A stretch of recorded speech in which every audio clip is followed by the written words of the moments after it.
Tuhan Yesus, hamba berdoa untuk setiap jiwa yang menyaksikan. Hamba minta visitasi ilahi, sembunyikan hamba di balik salib, supaya kami bisa menjadi saluran berkat bagi setiap orang keluarga tercinta saat teduh. Makasih Tuhan Yesus, sampaikan sabdamu dalam nama Yesus. Amin. Praise the Lord. Ambil Alkitab, kita akan baca firman. Dan ambil catatan, saya berikan judul, dalam lindungan Allah. Yes, dalam lindungan Allah. Mazmur 91. Setelah Anda membukanya, saya bacakan ayat 1 sampai ayat 7. Orang yang duduk dalam lindungan yang maha tinggi dan bermalam dalam naungan yang maha kuasa akan berkata kepada Tuhan, tempat perlindunganku dan kubu pertahananku, Allahku yang kupercayai. Sungguh, dialah yang akan melepaskan engkau dari jerat penangkap burung, dari penyakit sampar yang busuk. Dengan kepaknya ia akan menudungi engkau, di bawah sayapnya engkau akan berlindung. Kesetiaannya ialah perisai dan pagar tembok. Engkau tak usah takut terhadap kedahsyatan malam, terhadap panah yang terbang di waktu siang, terhadap penyakit sampar yang berjalan di dalam gelap, terhadap penyakit menular yang mengamuk di waktu petang. Walau 1000 orang rebah di sisimu dan 10.000 di sebelah kananmu, tapi itu tidak akan menimpamu. Tahukah bahwa hidup kita itu jauh lebih aman daripada yang kita kira? Asal kita punya Yesus loh ya. Kalau enggak, buat apa kita memperoleh seluruh dunia, kehilangan nyawanya, mati, masuk neraka. Tapi kalau kita punya Yesus ya, worst come to worst, skenario terburuk sekalipun, mati adalah keuntungan. Jadi kita itu aman. Nama kita sudah tertulis dalam kitab kehidupan. Tiap pagi kita punya satu alasan untuk bersyukur, sekalipun jikalau hati dan batin kita habis lenyap, 1000 orang rebah di satu sisi, 10.000 di sebelah kiri. Kita tetap bisa bersyukur. Thank you Jesus. Tiap pagi berkata, terima kasih Tuhan, namaku tertulis di dalam kitab kehidupan. Dalam lindungan Allah. Kalau Anda sudah dalam Kristus, Anda dalam lindungan Allah. Kalau Anda sudah di dalam iman kepada Tuhan Yesus, Anda dalam keselamatannya. Orang yang duduk dalam lindungan yang maha tinggi dan bermalam dalam naungan yang maha kuasa. Garis bawahi kata orang yang duduk. Kalau Anda sedang bicara dengan seseorang, orang itu berdiri, diajak duduk nggak mau, lalu tiba-tiba mengalihkan perhatian, dia tetap berdiri, berarti dia nggak mau lama-lama berbicara. Anda harus peka. Jangan diajak bincang-bincang untuk waktu yang lama. Orang itu mungkin keburu harus pergi. Atau mungkin dia nggak kerasan bicara dengan kita. Ya jangan dipaksa.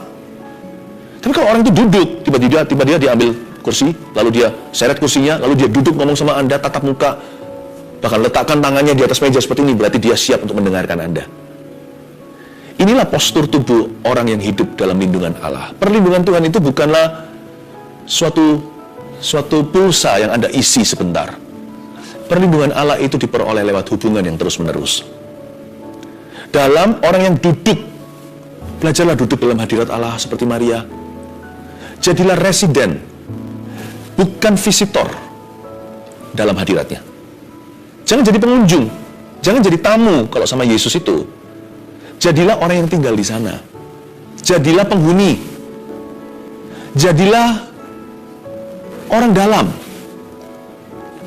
Orang yang duduk dalam lindungan yang maha tinggi, itu orang yang menjadikan Yesus Kristus sebuah tempat regulernya. Lalu gak hanya itu, orang yang duduk dalam lindungan yang maha tinggi, kata lindungan di situ dalam bahasa Inggrisnya secret place. Demikian pula dalam bahasa aslinya. Itu menandakan suatu tempat yang terus-menerus dikunjungi sampai-sampai tempat itu menjadi tempat duduk yang dia sudah hafal. Kalau Anda pergi ke sebuah restoran, Anda terus ke sana, lama-lama waiternya juga akan mengenali Anda dan berkata, oh mau duduk di sebelah sana, yang lalu Anda duduk di situ. Kalau setiap bulan duduk di sana, apalagi setiap minggu, tempat itu rasanya hanya direservasi untuk Anda.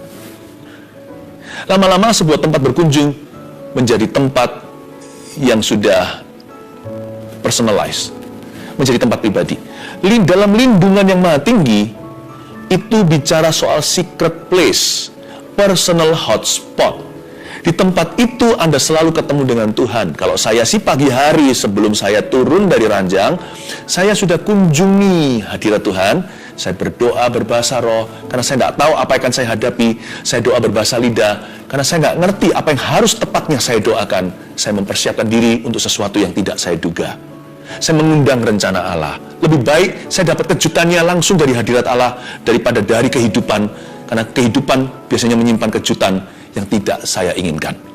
Tapi kalau Tuhan selalu mempersiapkan tempat yang frequently I visit, tempat yang selalu saya kunjungi, lama-lama menjadi tempat pribadiku, yaitu sebelum saya turun dari tempat tidur. Lalu saya pergi ke ruang belajar saya. Di meja kecil itu, saya ambil Alkitab, saya Bible study. Itulah hotspotku, itulah my secret place. Do you have one? Tapi puji Tuhan, Rabu dan Sabtu juga menjadi tempat, menjadi lindungan yang maha tinggi buat kita semuanya. Saat teduh ini, live-nya Rabu dan Sabtu, ya banyak yang tanya, sebenarnya hari apa sih saya kok selalu kelewatan? Dicatat Rabu dan Sabtu. Ya, pukul 7 waktu Indonesia bagian Barat, menjadi waktu yang sudah reguler kita bertemu dalam hadirat Allah secara korporat. Menjadi secret place kita bersama, yang mana tidak lagi secret bagi kita semuanya. It's a secret place that is not so secret anymore. But it's still a secret place, karena ketika kita masuk di hadirat Allah seperti ini, kita masuk ke dalam perlindungannya. Dia berbicara ke dalam kehidupan kita. Orang yang duduk dalam lindungan yang maha tinggi adalah orang yang konsentrasi ketika masuk hadirat Allah. Dia nggak asal-asalan. Jangan hanya mau datang ke hadirat Tuhan kalau ada perlunya doang.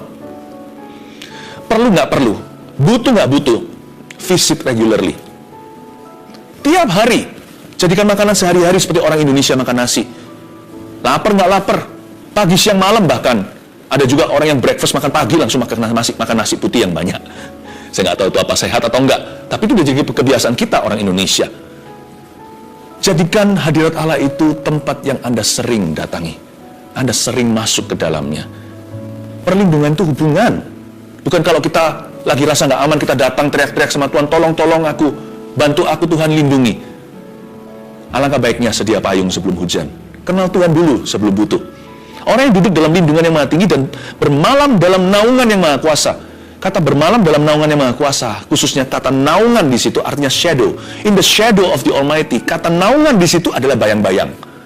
Ini bukan berarti suruh di tempat remang-remang. Bayang-bayang bukan berarti ya kita dapat bayang-bayangnya saja. Kita nggak dapat pribadinya, bukan. Yang bermalam dalam naungan yang maha kuasa, in the shadow of the Almighty. Kata naungan atau bayang-bayang di situ berarti kita itu sedekat itu sama Tuhan. Hanya orang yang berjalan dekat dengan seseorang baru kena bayangannya. Betul nggak?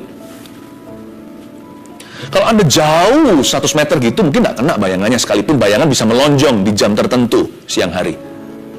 Apalagi kalau 1 kilometer jauhnya. Apalagi orang yang hanya suka titip doa, titip ya doakan saya, tapi dia sendiri nggak pernah berdoa. Jangan, kalau mau ikut Tuhan itu, mau mengalami perlindungan, kita harus bermalam dalam naungan yang maha kuasa. Bahkan kalau kita tidur bawa stres sekalipun, jangan jauh dari Yesus.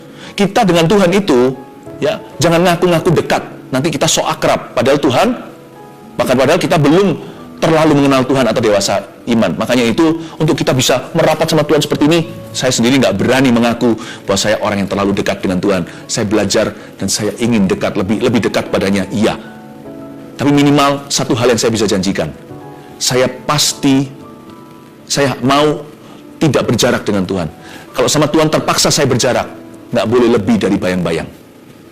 Ketika Petrus diurapi bayang-bayangnya menyembuhkan, itu berarti orang-orang pada berdesak-desakan mendekati dia, merapat. Si hamba Tuhan besar itu, semua orang ingin ketemu.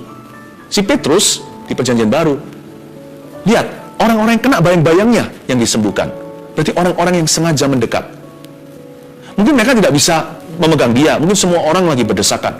Semua orang senggol-senggolan ingin mendekat pada Yesus. Tapi ada satu wanita yang berhasil secara curi-curi memegang puncak jubahnya. Berhentilah pendarahannya, 12 tahun padahal. Mungkin Anda tidak merasa dekat dengan Tuhan, nggak apa-apa. Nggak apa-apa. Mendingan Anda merasa jauh, membuat Anda sadar untuk mendekat, daripada orang yang sok dekat, padahal jauh. Saya mau jadi orang yang ke-1. Saya merasa belum cukup dekat dengan Yesus. Saya merasa masih jauh saya ini, kalau dibandingkan dengan Kristus. Aku mau menjadi seperti Kristus, masih jauh. Tapi saya bertekad untuk mendekat, sedekat bayang-bayangnya. Berarti itu hanyalah satu uluran tangan, satu uluran lengan. Sama Tuhan itu mendekatlah. Itu kata naungan, in the shadow of the Almighty. Sebuah panggilan to come near. Shadow means nearness. Bayang-bayang artinya kedekatan. Dia akan berkata kepada Tuhan, ayat 2, tempat perlindunganku dan kubu pertahananku, Allahku yang kupercayai. Ayat 2, akan berkata kepada Tuhan. Jadi kalau kita semakin dekat sama Tuhan, mulut kita yang pertama-tama berubah. Maka mulut kita akan berkata kepada Tuhan, tempat perlindunganku dan kubu pertahananku, Allahku yang kupercayai. You see, boast your faith, not your doubt. Kalau Anda harus bermegah, bermegahlah akan Kristus. Kalau Anda harus membual, bualkan kebaikannya kepada dirimu, bukan kepada orang lain. Kadang-kadang kita itu coba-coba kesaksian, padahal belum waktunya. Saya nggak mencoba untuk mematahkan semangat orang yang kepingin kesaksian loh ya. Tapi kesaksian itu pertama-tama harus kesaksian pada roh sendiri, kesaksian iman di dalam hati. Bukan kepingin tampil begitu. Akan berkata kepada Tuhan sebelum Anda berkata kepada manusia. Rajin-rajinlah mulut kita berkata kepadanya perkataan-perkataan yang membangun. Kalau memang kita harus mengucapkan sesuatu, ucapkan percayamu. Bukan besar-besarkan kebimbangan dan keraguanmu. Zaman ini ya, zaman sekarang, semua orang vokal. Vokal yang pesimis, vokal yang negatif, vokal penghakiman. Pokoknya yang negatif vokal pokoknya. Yang positif jarang orang vokal. Tuhan suruh kita vokal yang positif. Ayat 2 akan berkata kepada Tuhan. Lihat apa yang dikatakan. Tempat perlindunganku dan kubu pertahananku. Dia tidak membanggakan atau menyombongkan jasanya. Aku begini loh, aku doa sekian kali seminggu, aku puasa setiap hari, aku baca Alkitab setiap pasal, berapa pasal tiap harinya. Enggak. Yang dia bualkan adalah Tuhan. Tempat perlindunganku, tiada tentang dirinya.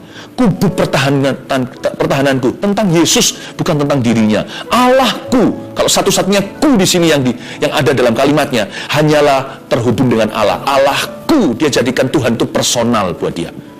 Allahku yang kupercayai, mana ada dia bualkan jasanya? Nggak ada. Dia nggak berkata pelayananku gimana, apa yang telah kucapai, gara-gara aku jadi begini. Nggak ada. Kalau nggak hati-hati, kesaksian kita kepada manusia isinya tentang diri kita. Tuhan hanyalah hamba kita.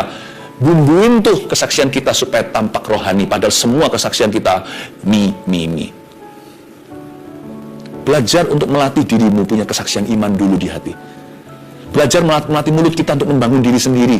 Antara kita dengan Tuhan in the secret place where no one will see. Di sebuah tempat tersembunyi, di dalam perlindungan yang maha tinggi, dalam naungan yang maha kuasa. Tidak ada sepasang mata melihat kita, kecuali mata Tuhan. Dan mata kita sendiri. Belajar untuk punya kesaksian roh. Saya juga memberikan sedikit pesan ya bagi orang-orang public figure yang bertobat terima Yesus. Please be selective. Artis selebriti contohnya, sedikit masukan. Selektif untuk menerima pesanan, undangan untuk kesaksian. Anda harus tanya dengan baik-baik. Kadang-kadang perlu menolak, kadang-kadang boleh juga, ya oke kali ini. Jangan kita jadi aji mumpung dengan semua kesempatan. Kadang-kadang, seringkali Tuhan tidak ingin Anda gembar-gembor. Tuhan ingin Anda bertumbuh dalam perkara sederhana. Kalau di gereja kami, gereja yang saya gembalakan, baik public figure yang bertobat, kami selalu menahan diri untuk tidak eksploitasi. Sebab pertumbuhan gereja tidak berdasar kesaksian istimewa. Pertumbuhan gereja berdasarkan kesaksian hidup jemaatnya. Kesaksian orang biasa itu outnumbering, mengalahkan dalam jumlah kesaksian orang-orang khusus yang diselamatkan Yesus. Itu jauh lebih mempan untuk memenangkan seluruh bumi. Bukan 1-2 yang sifatnya luar biasa. Mendingan gabung di dalam sel grup CG, Connect Group atau kelompok sel.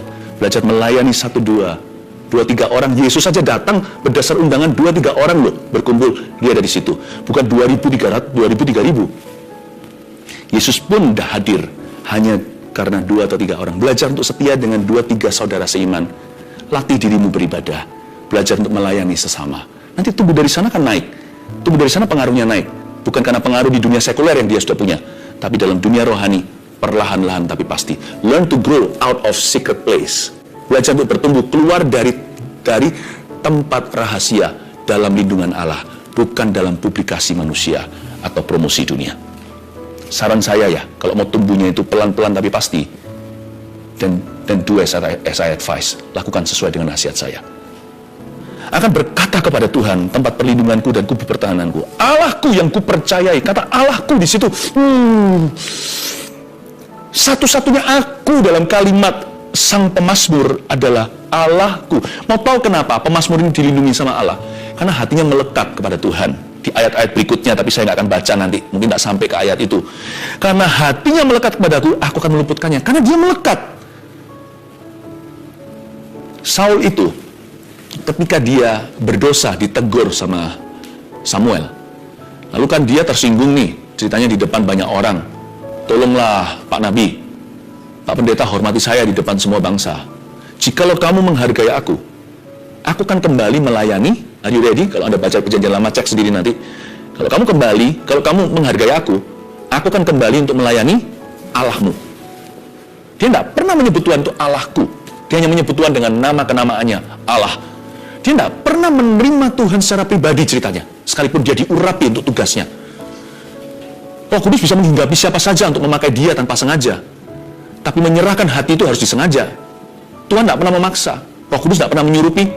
Tuhan tidak pernah mendobrak pintu. Dia selalu mengetuk di kitab Wahyu.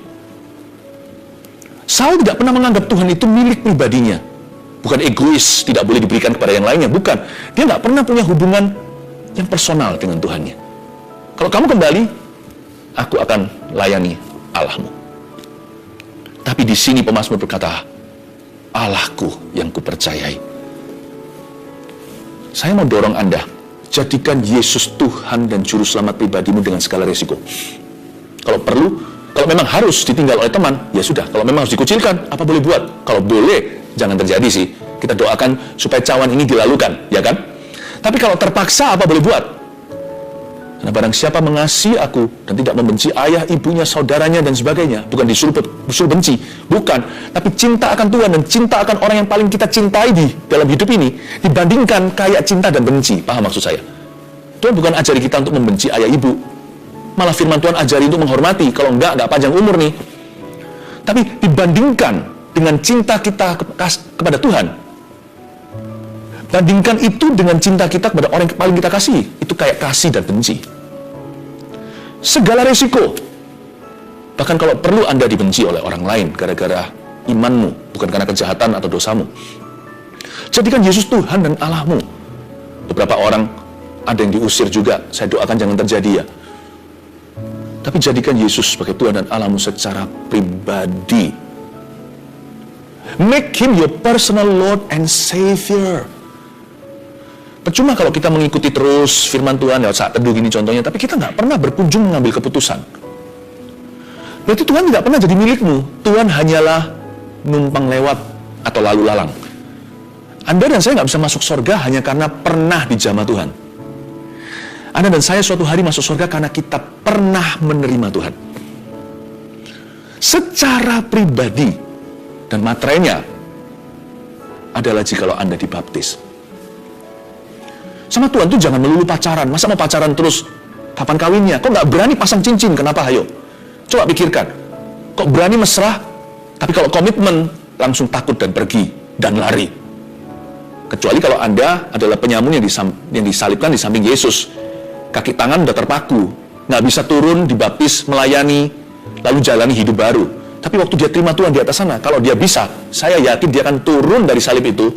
Dia akan dibaptis di sungai Yordan seperti Yesus. Ini kan kejadiannya di Yerusalem atau di Israel. Kalau Anda mungkin di kolam baptisan, dia pasti akan turun dan dia akan melayani Tuhan.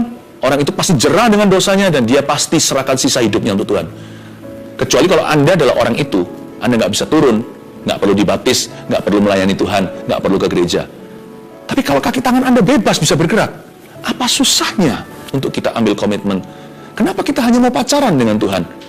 Kapan mau menikahnya? Pernikahan anak domba. Di sorga sih, tapi di bumi itu materainya. Kalau berani mengaku kenal Yesus, berani dibaptis. Saya dibaptis tahun 1992 dengan segala risiko. Meskipun keluarga saya tidak menentang saya. Tapi saya sebagai anak muda zaman itu, saya punya risiko saya sendiri. Rintangannya kalau dibaptis nanti tidak boleh itu, tidak boleh ini. Nanti kalau saya dibaptis, saya nggak bisa balas musuh saya. Kalau musuh saya cari gara-gara. Aduh, banyak pikiran saya yang menentang. Jangan takut komitmen sama Tuhan. Pemazmur ini komitmen dengan Allahnya. Allahku dengan segala risikonya. He is my God, my Savior. Saya kok tergerak ya. Saya tergerak sekali untuk Anda bisa segera dibaptis. Kalau Anda tidak punya gereja, kalau tidak ada gereja yang bisa membantu Anda, maka Anda, atau kalau Anda pokoknya kalau Anda rindu untuk dibaptis ya, tulis aja nanti di live chat, tulis juga di komen yang di saat teduh episode ini. Tulis begini, ini hashtagnya tulis saya mau baptis. Saya ulang, hashtag saya mau baptis. Udah nanti saya minta sama tim saat teduh, please dengarkan yang di balik layar sekarang bisa mendengarkan suara saya. Tolong masing-masing yang perlu bantuan, mereka yang mengutarakan kerinduan, saya mau dibaptis, tolong dibantu sebaik mungkin. Saya ucapkan terima kasih, yo pastor, thank you. Oke, saya berterima kasih dulu kepadamu. Saya minta bilangnya dia atau nya, jangan tiba-tiba berubah menjadi mu atau engkau. Nggak enak, lagunya nggak konsisten, kecuali ada maksud ilahi. Ini nggak iseng sih. Ayat 3, tiba-tiba berubah personal ketika seseorang dalam masalah. Yang punya Yesus punya solusinya. Sungguh dialah yang akan melepaskan engkau dari jerat penangkap burung dan dari penyakit sampar yang busuk. Di sini pemazmur menuliskan your personal miracles, mujizat pribadimu. Dia akan melepaskan engkau. Ini nggak bisa tiru-tiru. Ini bukan mass production atau dibikin dengan volume yang banyak. Dia berkata engkau, berarti pemazmur menunjuk kepada seseorang. Makanya firman Tuhan itu rema. Karena nggak bisa ditiru, nggak bisa kita berkata, oh firman ini sekedar hanya untuk semua. Firman ini juga untuk pribadi. Dialah yang akan melepaskan engkau. Your miracle is prophesied. Mujizat pribadimu dinubuatkan. Allah bekerja dengan sangat unik dan spesifik. Setiap individu lepas individu. Sungguh dialah yang akan melepaskan engkau dari jerat penangkap burung. Kata melepaskan di sana itu artinya dua. Keep you from or deliver you from. Tuhan itu kedua-duanya. He's the keeper and deliverer. Melepaskan engkau dari jerat penangkap burung itu bisa jadi mencegahmu untuk jatuh ke situ. Jadi belum terjadi. Dia melepaskan engkau dari jerat penangkap burung, itu berarti sebelum Anda terjebak, Tuhan luputkan. Jadi belum kejadian. Itu yang disebut keeper. Keeper of this heart of mine. Dia yang bisa memelihara hidupku sehingga aku tidak jatuh. Dia yang bisa menjaga aku, karena itu aku aman. Aku aman dalam perlindungannya. Tapi bisa jadi karena kebodohan kita, kebebalan, atau ketidaktaatan, bahkan dosa, kita sudah sempat jatuh dalam jerat itu. Kita sudah tertangkap basah-basah, udah terlanjur kita itu masuk di dalam perangkapnya. Itu pun tidak terlambat kalau hari ini kita bertobat. The keeper is also the deliverer. Yang menjaga, yang mencegah, juga yang sanggup untuk melepaskan. Makanya namanya Yesus, artinya Allah menyelamatkan. He is our Savior, dialah juru selamat. Kalau kita sudah terjerumus, baru butuh keselamatan. Makanya kita orang berdosa, butuh diselamatkan. Karena itu melepaskan engkau dari jerat penangkap burung bukan hanya mencegahmu untuk jangan jatuh ke situ, tapi kalau sudah terlanjur ke sana, Tuhan sanggup keluarkan Anda. Dia akan melepaskanmu dari jerat penangkap burung. Nggak peduli giginya berapa jajar, nggak peduli berapa retak kakimu, sudah tertangkap di situ. Itu kalau kena penangkapnya beruang itu sakit sekali, itu bisa hancur tuh kaki, tapi Tuhan bisa sembuhkan. Ceritanya begitu, istilahnya. Dengan kepaknya ia akan menudungi engkau, di bawah sayapnya engkau akan berlindung. Kesetiaannya ialah perisai dan pagar tembok. Ayat 4. Ini imajinasinya bagus sekali. Dengan kepaknya, di bawah sayapnya, kesetiaannya adalah perisai dan pagar tembok. Bapak ibu saudara, andai kata mata rohani kita dibuka sekarang ya, tahu nggak, serangan terhadap kita jauh lebih mengerikan daripada yang kita duga. Tapi ternyata kita hidupnya jauh lebih aman daripada yang kita kira. Andai kata mata roh kita dibuka, alam roh ini terjadi berdarah-darah peperangan di dunia malaikat. Tenanglah jiwamu dalam naungan sayapnya. Di bawah sayapnya engkau akan berlindung. Andai kata mata rohani kita tercelikkan, kita akan melihat kita itu bisa sekarang masih aman sekalipun tidak bebas masalah. Anda dan saya harus berterima kasih jutaan kali. Karena ternyata things could have been worse. Ternyata segala sesuatu bisa jauh lebih parah daripada yang Tuhan izinkan terjadi di hidupmu hari ini. Gara-gara di bawah sayapnya kita berlindung. Andai kata mata iman kita terbuka, kita akan melihat Tuhan selama ini yang melindungi. Batu yang kena ke kita itu hanya kerikil. Batu besarnya dah hancur di punggung Yesus yang dipukuli. Ayat 5, engkau tak usah takut. Ini sebuah ajakan. Tak usah takut terhadap kedahsyatan malam, terhadap panah yang terbang di waktu siang, terhadap penyakit sampar yang berjalan di dalam gelap, terhadap penyakit menular yang mengamuk di waktu petang. Garis bawah, engkau tak usah takut. Izinkan saya mengucapkan firman ini langsung ke telinga Anda. Please don't be afraid. Engkau tidak usah takut. Kata tak usah itu indah. 1:1000 maksudnya. Kejadian permasalahan yang kita alami maksudnya kejadian itu hanya 1:1000.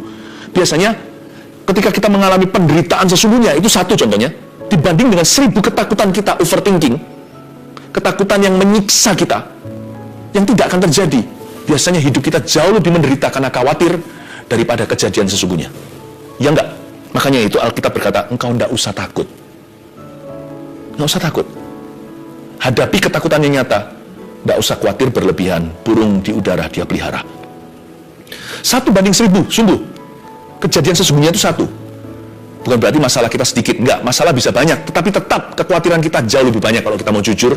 Kalau kita mau operasi hati, ketakutan kita itu berlebih.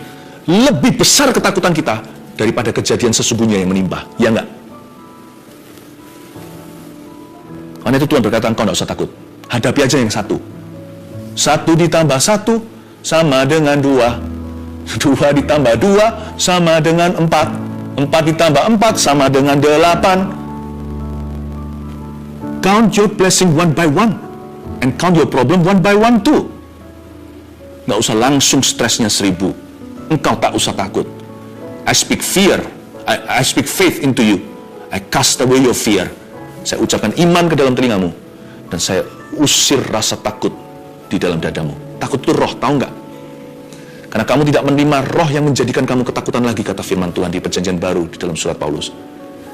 Ketakutan itu spirit yang melumpuhkan kita dari segala aktivitas yang baik dan benar dan menghancurkan masa depan penuh pengharapan. Walau 1000 orang rebah di sisimu, ayat 7, dan 10.000 di sebelah kananmu, tetapi itu tidak akan menimpamu. 1000 orang rebah di sisi dan 10.000 di sebelah kanan, mungkin karena alasan-alasan di atas, penyakit sampar, panah yang terbang di waktu siang, penyakit menular, jerat menangkap burung, mungkin gara-gara itu 1000 orang rebah di sisi, 10.000 di sebelah kanan. Saya ajarkan bagaimana caranya kita menghitung berkat kita, one by one, satu persatu. Kadang-kadang ilmu bersyukur itu dimulai dengan ini, bukan apa yang kita dapatkan dulu. Kalau kita mau menghitung berkat kita, pikirkan begini, kondisinya bisa jauh lebih buruk dari hari ini. Pandanglah sekelilingmu. Ya, coba belajar untuk memandang sekeliling kita. Kita itu diluputkan dari apa yang telah membuat 10.000 orang rebah. Saya ulang lagi. Kalau mau hitung berkatmu one by one, hitung ini dulu. Seharusnya bisa lebih parah. Lihatlah sekelilingmu, pandanglah. Apa yang orang lain alami yang membuat 10.000 rebah namun diluputkan dalam hidup Anda. Jadi jangan ngomel untuk sesuatu yang belum Anda punya. Jangan inginkan apa yang Anda tidak miliki. I'm not happy, aku tidak happy kalau aku tidak punya itu, tidak punya ini. Ada orang lain yang lebih parah dari hidupmu, Anda diluputkan. Bukan berarti kita happy ya lalu kita berbangga-bangga dan berkata, aku tidak semalang orang itu. Jangan begitu. Makanya itu kita juga harus belajar untuk berbelas kasihan kepada mereka yang menderita. Jangan kita sok-sokan mentang-mentang kita nggak kena. Lalu kita berkata orang itu nggak dilindungi, aku dilindungi, jangan-jangan besok Anda yang kena. Tapi kalau kita nggak kena, orang lain kena, 10.000 orang rebah gara-garanya, tapi Anda nggak apa-apa. Harusnya itu menimbulkan rasa peduli dan belas kasih dalam diri Anda. Pertama-tama berkata, terima kasih Tuhan kau meluputkan. Lalu setelah itu jangan berbangga di atas penderitaan orang. Aku nggak kena yang kamu kena. Jangan begitu, itu kesombongan. Orang yang sombong akan jatuh. Pertama-tama bersyukur dulu, terima kasih Tuhan, aku engkau luputkan, aku dan keluargaku. Setelah itu berkata, Tuhan, aku doakan untuk mereka yang menderita. Jangan hakimi mereka. Menangislah dengan orang yang menangis, layani orang yang menderita. Doakan mereka dan temukan peran Anda. What can I do to help them? If I'm more fortunate, kalau aku jauh lebih beruntung ceritanya, tidak ada luck. Kalau aku hari ini dilindungi, jangan hakimi orang yang mengalaminya. Bukan berarti mereka tidak dilindungi oleh Tuhan. Tapi kalau Anda diluputkan, harusnya doa Anda ada ruang untuk berkata, kalau aku telah Engkau luputkan ya Tuhan, aku berterima kasih dulu. Sekarang beritahu apa yang bisa kulakukan untuk membantu mereka ini yang malang. Itu akan membuat Tuhan semakin bangga sama Anda. Tapi kalau Anda dan saya jadi Ayub yang kena, juga jangan diiri dengan orang lain. Berterima kasihlah orang itu tidak kena. Orang itu tidak mengalami musibah yang sama yang menimpa Anda. Tapi setelah itu mintalah kekuatan dari Tuhan untuk supaya Anda setia dan keluar daripadanya. Respon yang benar itu membuat kita terus bisa diam di dalam perlindungan Allah. Hitunglah berkatmu one by one. Apa yang membuat orang lain rebah tapi tidak menimpa Anda. Sudahkah Anda berterima kasih untuk hal-hal itu? Andai kata mata rohani Anda dibuka, ternyata berdarah-darah di dunia malaikat. Tapi Anda diluputkan. Pernahkah Anda berterima kasih untuk sesuatu yang seharusnya terjadi, namun tidak terjadi? Dibutuhkan iman untuk kita melihat bahwa harusnya kejadian, tapi Tuhan luputkan. Have you ever thank God for what has not happened to you? Pernah bersyukur tidak untuk sesuatu yang tidak pernah terjadi atasmu? Kenapa kita keluhkan apa yang tidak pernah terjadi atas kita, apa yang kita inginkan? Kenapa Anda tidak pernah berterima kasih, saya juga, atas apa yang Tuhan batalkan di hidup kita, atas apa yang Tuhan selama ini tunjukkan perlindungan. Singkatnya, 3 poin sederhana, catat ini.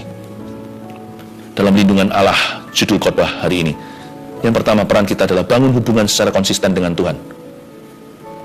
Sekali lagi, jangan pas butuh doang. 2, jangan overthinking. Buat apa kita menyiksa diri?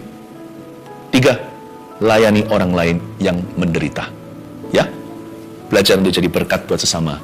Kalau kita lebih hebat, kalau kita sehat, itu untuk melayani sesama kita. Saya juga sama kok. Hari ini saya tetap sehat, puji Tuhan, supaya bisa melayani Anda. Saya tahu saya bukan orang istimewa. Kalau saya disimpan, itu untuk Anda sekalian. Dan saya berdoa supaya Anda pun sembuh. Mari kita hampiri Tuhan Yesus Kristus dengan hati yang benar. Mari kita masuk dalam perlindungan Allah. Dia peserta.